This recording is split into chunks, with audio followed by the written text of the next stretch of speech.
Okay, chapter 37, and then we're going to read 38 and 39 too because they're kind of shorter chapters. Almost there, said Stanley. He could see the base of the mountain. Now they were really almost there. It scared him. Big Thumb was only a hope.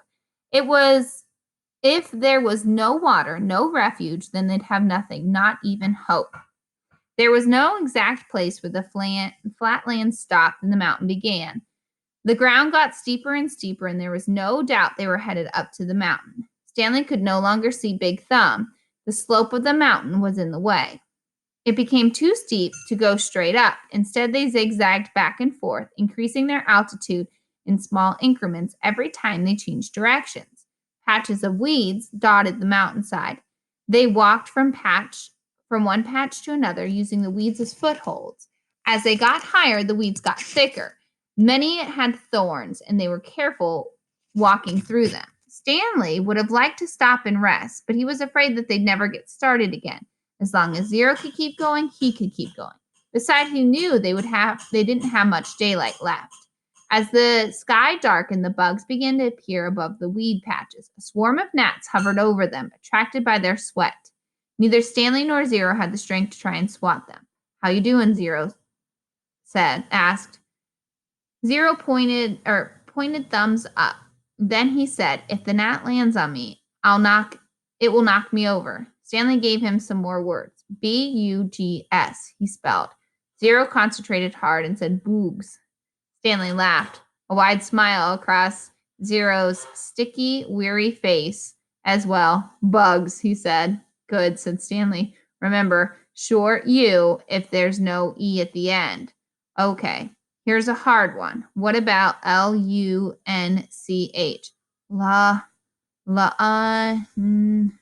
Suddenly, Zero made a horrible wrenching noise as he doubled over and grabbed his stomach. His frail body shook violently and he threw up, emptying his entire stomach of sloosh.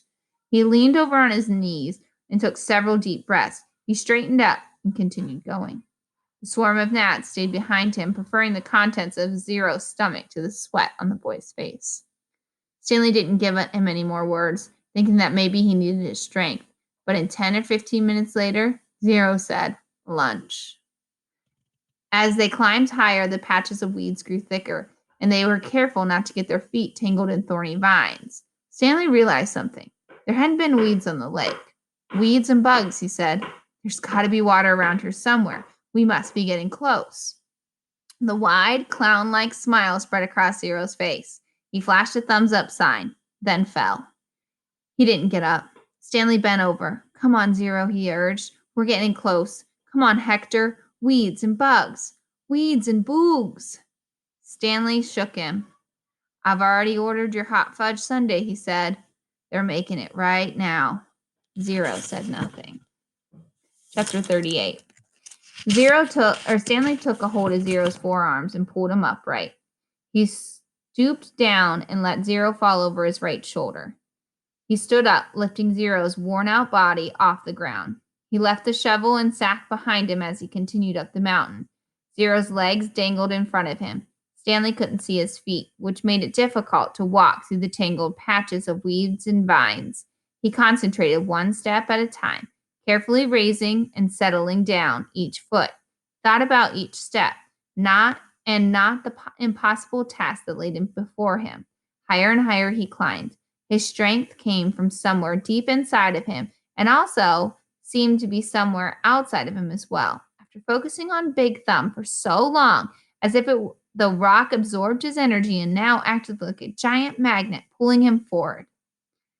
After a while, he became aware of a foul odor. At first, he thought it came from Zero, but it seemed to be in the air, hanging heavy around him.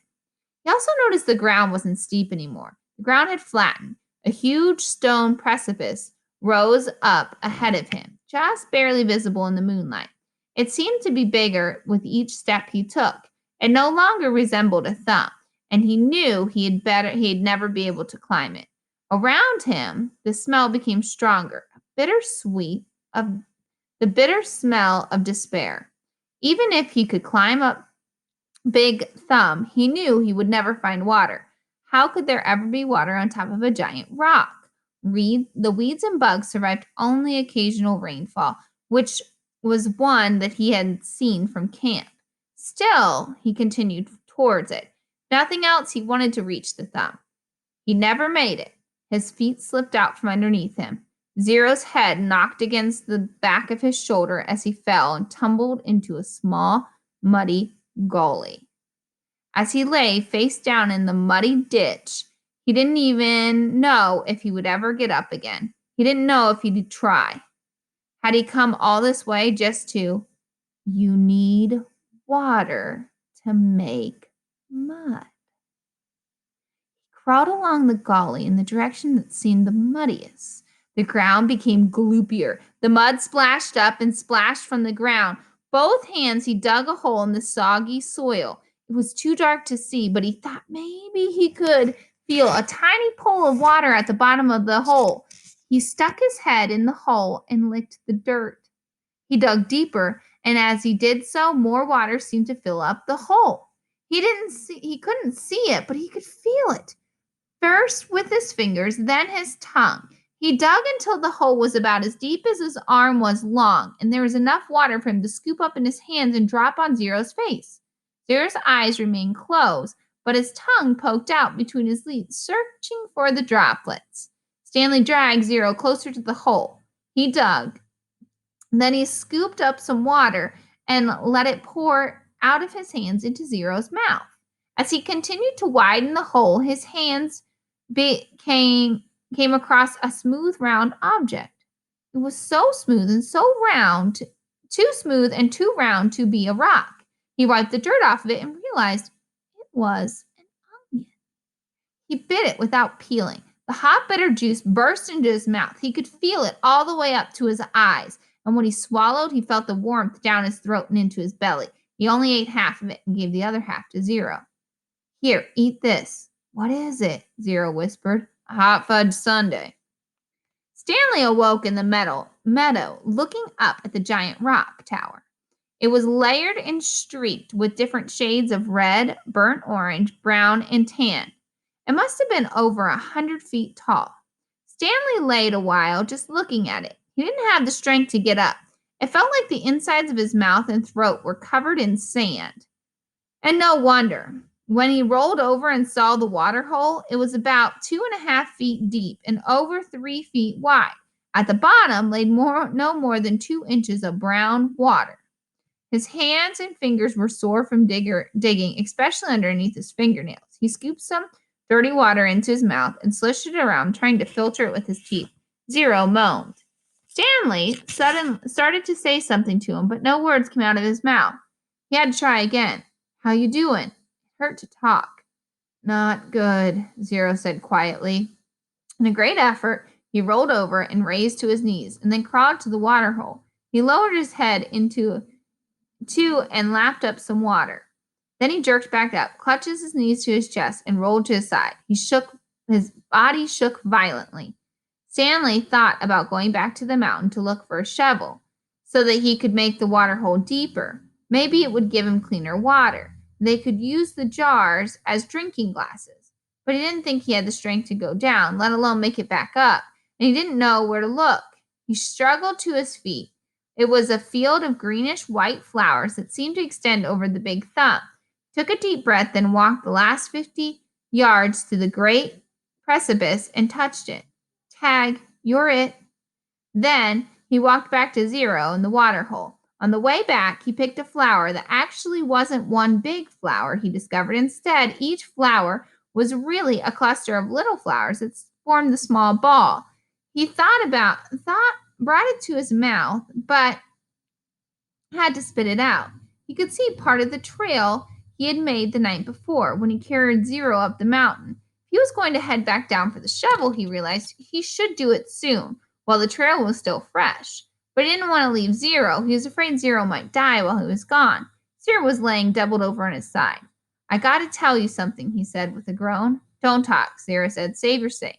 No, listen, Zero insisted as he closed his eyes, face twisted with pain.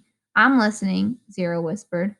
I took your shoes, Zero said. Stanley didn't know what he was talking about. His shoes were on his feet. That's all right, he said. Just rest now. It's all my fault, said Zero. It's nobody's fault, said Stanley. I don't No, I didn't know, Zero said. It's okay, said Stanley. Just rest. Zero closed his eyes. But then again, he said, I didn't know about the shoes. What shoes? From the shelter. You guys know what he's talking about? The shoes that Stanley supposedly stole? It was a moment that Stanley could comprehend. Clive Livingston's shoes? Sorry, said Zero. Stanley stared at him. It was impossible. Zero was delirious. Zero's confession seemed to bring some relief. The muscles on his face relaxed as he drifted into sleep. Stanley softly sang to him that song that had been in his family for generations. If only, the woodpecker sighs. The bark on the tree was a little bit softer.